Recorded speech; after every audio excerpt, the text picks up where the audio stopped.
I will give you 3 clues about a former United States president. Then you, the audience, have 3 tries to guess who that president is. Are you ready?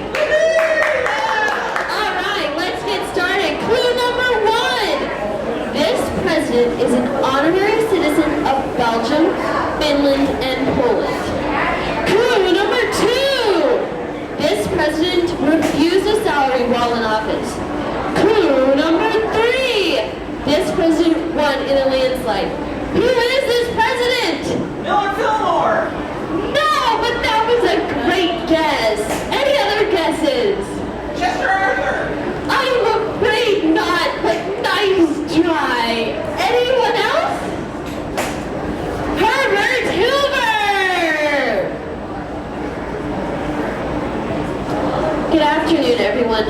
My name is Lydia, and today I will be speaking to you about Herbert Hoover. Herbert Hoover, native Iowan, our 31st president. Herbert Hoover was born on August 10, 1874 in West Branch, Iowa, to Huldah and Jesse Hoover. By the age of 10, there's West Branch. By the age of 10, Hoover was an orphan. Quote, because his family was Quaker, the problem was, quote, not as to who should undertake the duty of raising the 3 orphans, but who should have the joy of adding them to their own broods, unquote. Hoover then stayed with different relatives. Growing up Quaker, the things Hoover learned, like hard work and self-sufficiency, would lead his decisions as president. In 1891, Hoover became a part of the first class at Stanford. He decided on a geology major after a summer job involving mining. Hoover was not an outstanding student academically, but his teachers were impressed with his hard work and dedication. They also noticed that he had amazing organizational skills. During Hoover's senior year, he began to court Lou Henry, a fellow geology student. After graduating, Hoover got a job in mining. Jannon, a top mining engineer and Hoover's boss, recommended the 22-year-old for a job with Barrick Mooring Company. They wanted a 35-year-old American for the Australian gold rush. Hoover wore a top hat to make himself look older when he sent in his application. He got the job and a salary equivalent to, in 2010, $129,269. In Australia, Hoover saw a mine that was thought to be useless. Thanks to his geology major and brief mining experience, Hoover saw that the mine was actually on a huge vein of gold. He bought the mine for $500,000 and the mine made a $65 million profit. However, Hoover hated the climate. Barrick Mooring Company offered Hoover a job in China.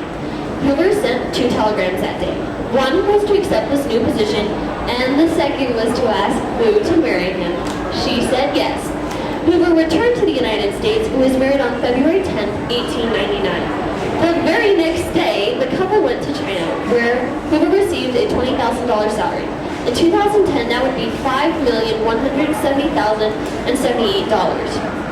Hoover's success continued in China, where he was known as, quote, the man whose green eyes allowed him to look through the ground and see gold, unquote.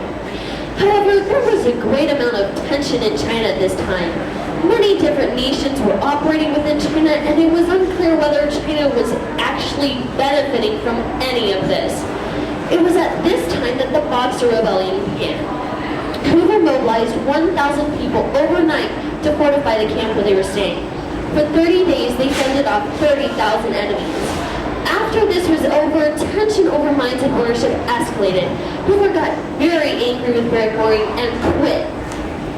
However, they did not want to let him walk away. Hoover was truly an engineering genius, and Barrick Mooring didn't want to let him work for a rival company.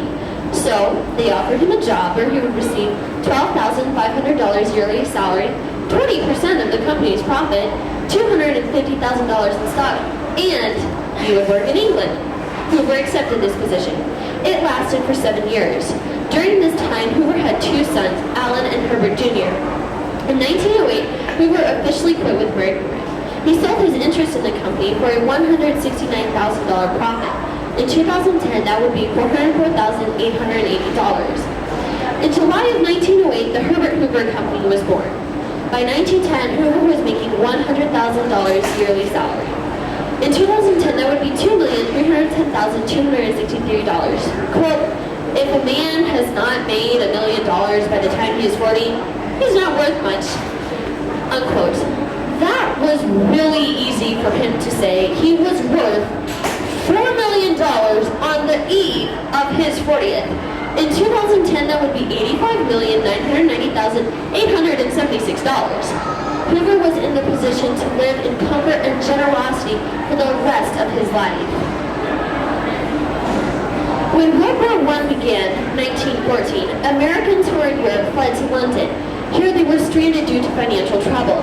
Hoover was in London on business at the time. U.S. officials asked him to help get these stranded Americans back to the United States.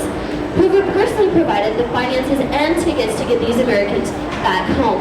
Quote, I did not realize it at the time, but my engineering career was over. I was on the slippery road of public life, unquote. Belgium then asked Hoover to help their country by distributing food. Because America was at this point in the war neutral, Germany allowed Hoover to enter and assist Belgium. Hoover accepted this position on two conditions. Number one, he must receive no pay and must get complete control. He created the Commission for Relief in Belgium to accomplish this task. Thanks to his fame, he received cooperation. Hoover's organizational skills played a vital and prominent role in helping Belgium. He saved 11 million people from starving. President Woodrow Wilson asked Hoover to help in America as well. Hoover created the United States Food Administration to accomplish this task. He provided food for British, French, and American troops as well as civilians. He refused any governmental assistance. His relief aid is what earned him honorary citizenship in Belgium, Finland, and Poland. After the war was over, President Wilson asked Hoover to continue at his job of distributing food throughout the world. The Commission for Relief in Belgium and the United States Food Administration combined to create the American Relief Administration. At the head of this organization, in 12 months, Hoover spent $6 billion on food, seed, clothing, and supplies. He helped nations around the globe. In 1921, Hoover was appointed the Secretary of Commerce. He developed a standard size for paper, tires, nuts, bolts, light bulbs, and more. He desegregated the Commerce Department. He began writing the regulations for radios, cars, airplanes. He was essential to making the Commerce Department an important and viable department in the U.S. government. He strengthened existing agencies and made new ones to help regulate the ever-changing and quickly growing business market. The year of 1928 was an election. Herbert Hoover did not even need to campaign for the nomination. The slogan was, "Who but Hoover?" He won in a landslide with 58% of the popular vote and 40 of the 48 states going to Hoover. As president, Hoover expanded the civil service system to reduce political appointees, which was a major source of corruption at the time. He banned gender discrimination in government jobs. Hoover started a commission called the White House Conference on Health and the Protection of Children to investigate child welfare. The findings from this commission were used for decades by social workers. He also improved conditions for Native Americans on reservations. However, Hoover clashed greatly with Congress. He had fundamental beliefs that differed majorly from those of the politicians on Capitol Hill. These beliefs came from his Quaker upbringing. Hoover would favor legislation and then not lobby for its passage. Hoover was perfectly content to let Congress legislate by itself without any executive help. Consequently, Congress really didn't want to work with Hoover when the Depression started, and this would come back to hurt him. As the Depression started, Hoover met with labor leaders, businesses, state and federal governments to ask for higher salaries, not to lay off workers, hurry along infrastructure, and to lower taxes. He strongly believed that the government should not get directly involved. He believed that was too close to communism. Hoover was also incredibly shy and had a very reserved nature. This got in the way of connecting with the public. He sounded aloof when addressing them. His strong beliefs about volunteerism and strong work ethic prevented government's help.